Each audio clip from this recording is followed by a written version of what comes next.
Sport is a unifier. Sport is also a leveler. It is filled with passion and emotion like no other.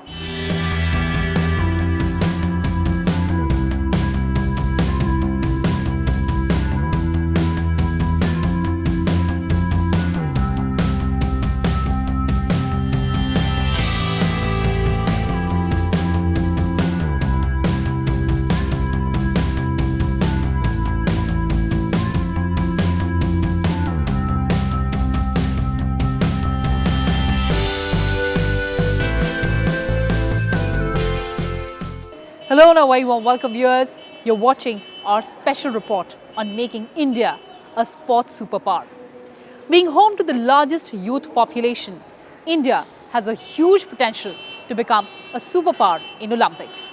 The image of sports has come a long way from being a mere form of entertainment to being hailed as a tool for development for individuals as well as nations.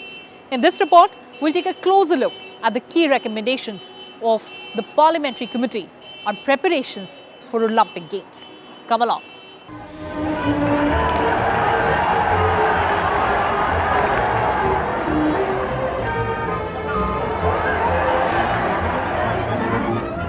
From independent India's first medal, the hockey gold at the 1948 London Games,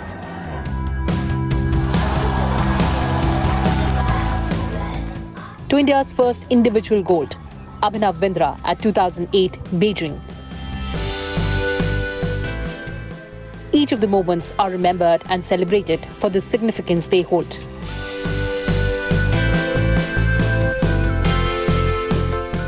India has won a total of 28 medals at the Summer Games, with hockey being the most successful sport.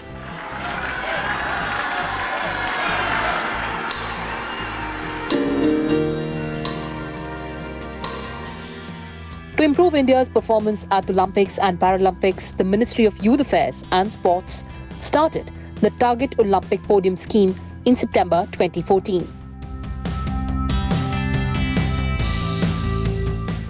This was revamped in April 2018 to have a technical support team for managing the top athletes and providing holistic support.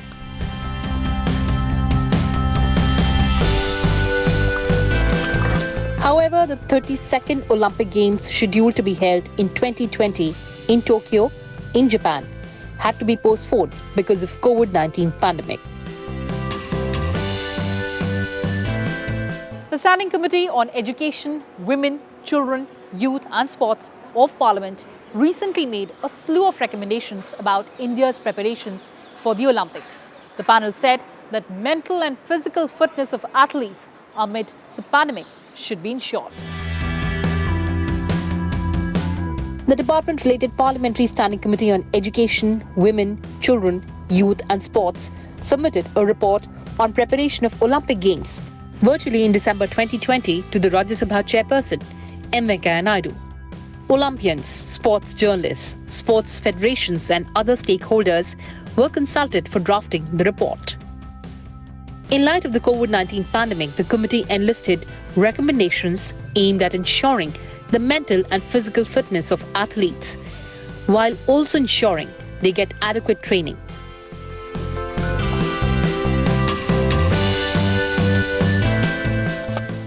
All the athletes in the Olympics contingent should undertake physiological, mental and nutritional assessment. This would help identify their strengths and weaknesses and help in the preparation. Because of the cancellation and postponement of events, athletes have not been able to participate in international tournaments, which would affect their exposure. Hence, measures need to be taken to organize competitive matchups to make up for the lost experience. Also, India should host more tournaments so that players can reduce travel while performing better and improving their rank.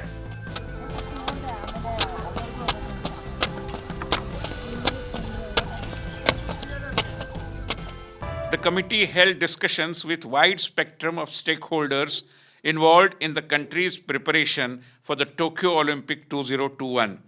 The committee not only held meetings with the Department of Sports and Sports Authority of India, but also interacted with a number of national sports federations, eminent sports journalists, eminent Olympians like Sri Gagan Narang and Sri Sushil Kumar to gain first-hand information and have some better insight gathering on the issues faced by the players and the remedial measures that could be taken. The parliamentary panel said that biobubbles must be created in the training facilities so that athletes can be isolated in a secure environment and train with minimal possibility of being infected. These are sanitized areas that can be accessed only by a certain set of people who are not infected with the virus. From the Indian Premier League to the US Open and the NBA, tournaments have taken place in the last year using this strategy. 10 steps that have to be taken, of which 6 are for the short term, which means for this specific Olympics, 3 for the medium term of how to engage ourselves and prepare ourselves for the next Olympics, and 1 for the much longer term in terms of increasing our medal tally to a minimum of 40 to 50 in the years to come. Just to give you one statistic, sir, in the last 3 Olympics, we have fallen from 3 medals, risen first to 6 and fallen to 2 medals. And also, if we intend to get 50 medal tallies in the next coming Olympics, not this one, but the one after that, we will need a pool of almost 4 lakh athletes. There is a rule of 1% which is applied. 4 lakh athletes, of which only close to about 40,000 or 4,000 will be available to train for the Olympics, of which we will only get about 40 medals. The panel said that the government must be swift in making decisions and granting approvals like financial grants, equipment and representation in international competition to avoid unnecessary delays. It should be prepared in dealing smoothly and quickly with any unforeseen situation that may arise due to COVID. A proper schedule for qualification and selection procedures should be maintained and adhered to avoid last-minute selections. It was a pleasure and an honor to be a member of the subcommittee that was established to work on the preparations for the Tokyo Olympics 2021. Under the chairmanship of Sri Jyotiraditya Scindia ji, we met and we worked on 3 or 4 major areas. One in terms of preparation for Olympics, preparation in the post-COVID era. What are the preparations that have been undertaken so far in terms of vaccinations for the players, biobubbles for their movement and their practices, specifically relating to their practice matches going forward before the Olympics, and then what are the measures on ground and off ground in terms of coaches, in terms of support staff, and in terms of the overall preparations that our athletes and sportspersons must undertake so that we can aim for a good medal tally in the upcoming Tokyo Olympics 2021. The department related standing committee which went into this specifically in terms of preparations for the Tokyo Olympics has already submitted its report and it will be tabled in the parliament very soon. And I'm very grateful for giving this opportunity to share and to contribute meaningfully for the Tokyo Olympics preparation of 2021.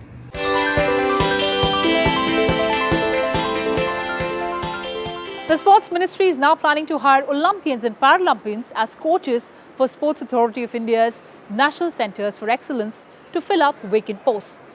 The parliamentary panel also made some strong observations on the dearth of coaches inside centres.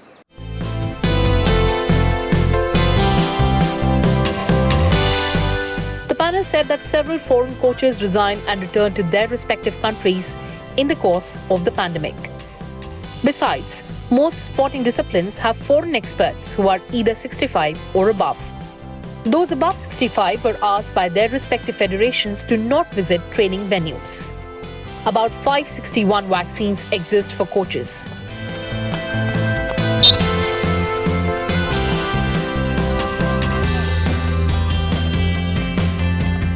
These could be filled up with a specific time-bound manner so that Olympic preparations don't suffer.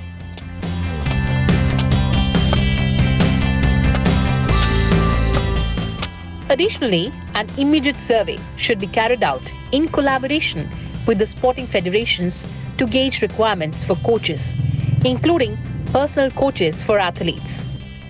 The department should lay out timelines to recruit vacancies for foreign experts and coaches.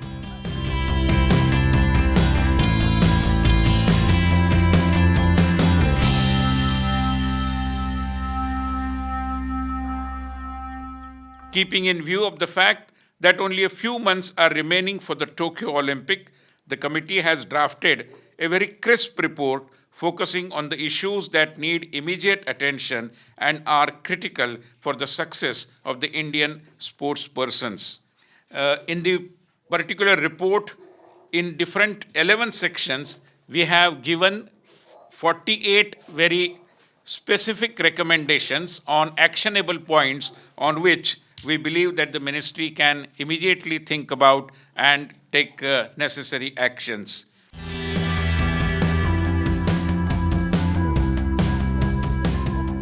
The panel suggested appointing a chief procurement officer in the Mission Olympic Cell created under the chairmanship of Director General Sports Authority of India as part of the Olympics Podium Scheme to coordinate and fast-track procurement of training equipment, which is in shortage. The head coaches must be asked to undertake a sports equipment availability analysis across their respective sporting facilities. Governing bodies for respective sports like Wrestling Federation of India, National Rifle Association of India, and Hockey India can coordinate special training camps to concentrate training efforts for qualified athletes.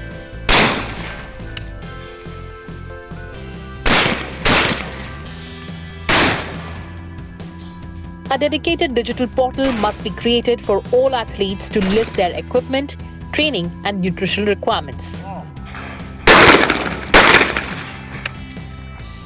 All head coaches must create a customized 200-day plan for every qualified athlete.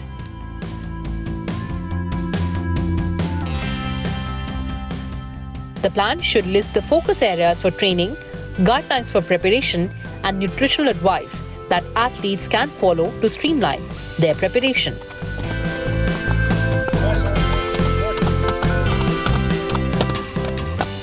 In our deliberations also, several suggestions came, several experts gave their opinion, and analyzing all those inputs, we have prepared this report, and we are going to, as a matter of consideration of the urgency and importance both of the subject under consideration, we are also seeking time with the Honorable Minister for Sports and Youth Affairs so that we can personally hand over all these recommendations to him so that he can immediately look into them and perhaps take some actions as well.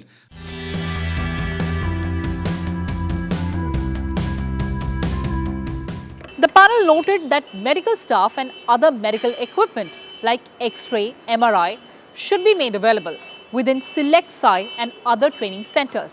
This will ensure that athletes do not lose any time for treatment and recovery. It also underscored the need for gender sensitization of all male athletes and coaches to prevent incidents of sexist behavior and sexual harassment.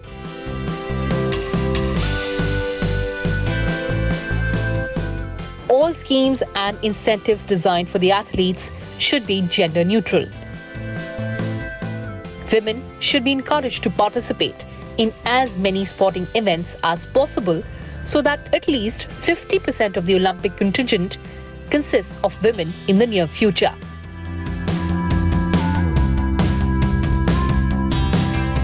The committee also said that dedicated physiotherapists should be made available in all the national training centers. Sport injury insurance schemes should be put in place for sports persons through a collaborative framework by the central and state governments. The insurance schemes should be tailored as per the needs of each sports discipline, each state, and should cover players from different categories. Athletes as well as coaches and support staff going for the Olympics should be put in the priority group for the vaccination process. Regular webinars and e-learning courses should be organized to educate athletes and coaches about doping. They should also be made aware of the changes in 2021 World Anti-Doping Code. They should have access to full-time functional National Anti-Doping Authority helpline where they can seek advice in case of any doubt. It should be made clear to all the athletes that instances of doping will not be taken lightly.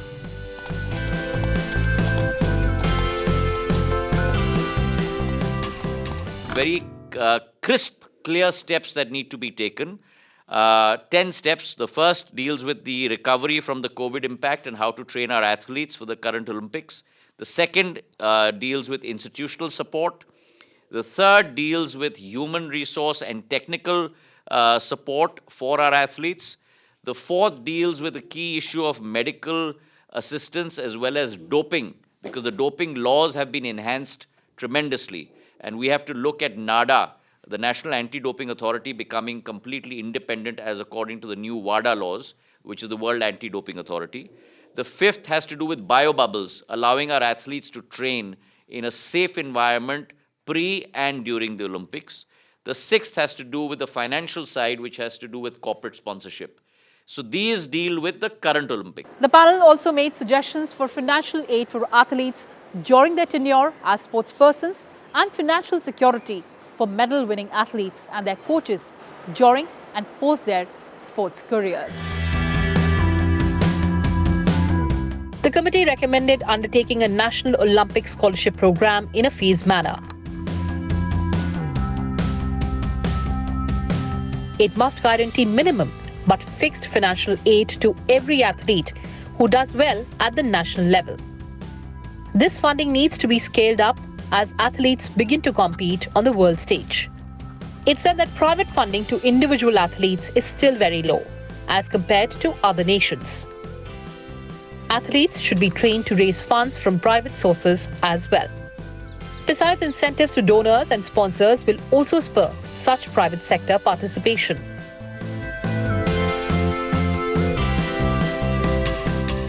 The department should also consider encouraging private investments in the sector.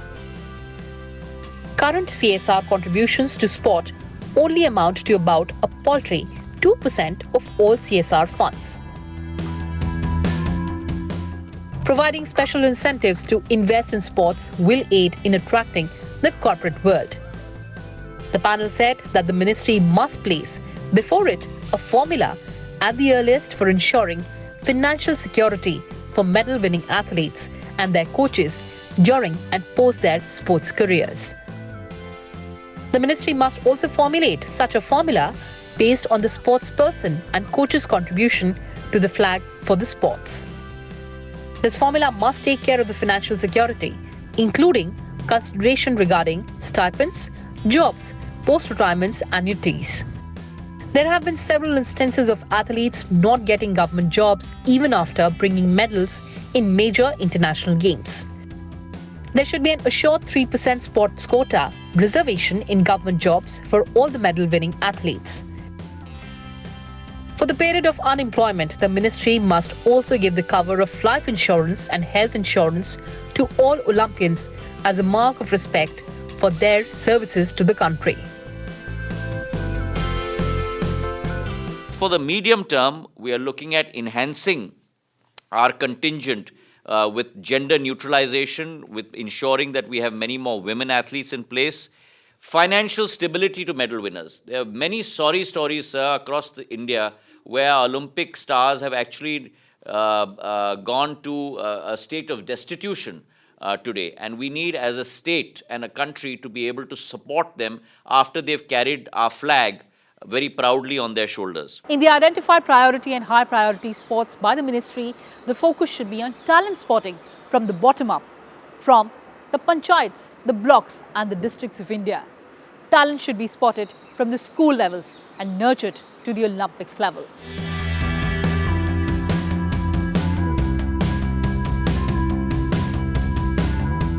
Focus should be on sending sportspersons and athletes for training abroad so that they have the best training at international standards of excellence. Though the Department of Sports has already identified high priority disciplines and priority disciplines based on winning potential, an outcome-oriented approach should be deployed in training of the athletes belonging to these disciplines.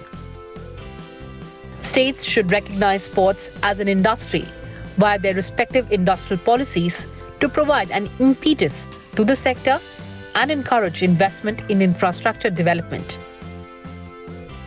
This would open up opportunities for availing of subsidy, loan and assistance from private and government sources.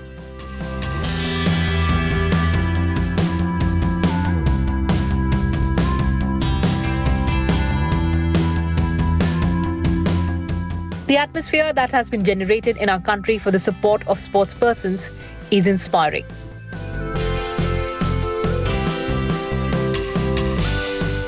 More and more parents are encouraging their children to play and seek a career in sports.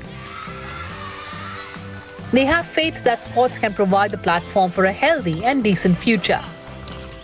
If right steps are taken towards development of sports culture, integration of sports and education, early spotting of talent, strong support to sportspersons through top-class coaching, competition exposures, sports, science and sports medicines, India can emerge as a sports superpower.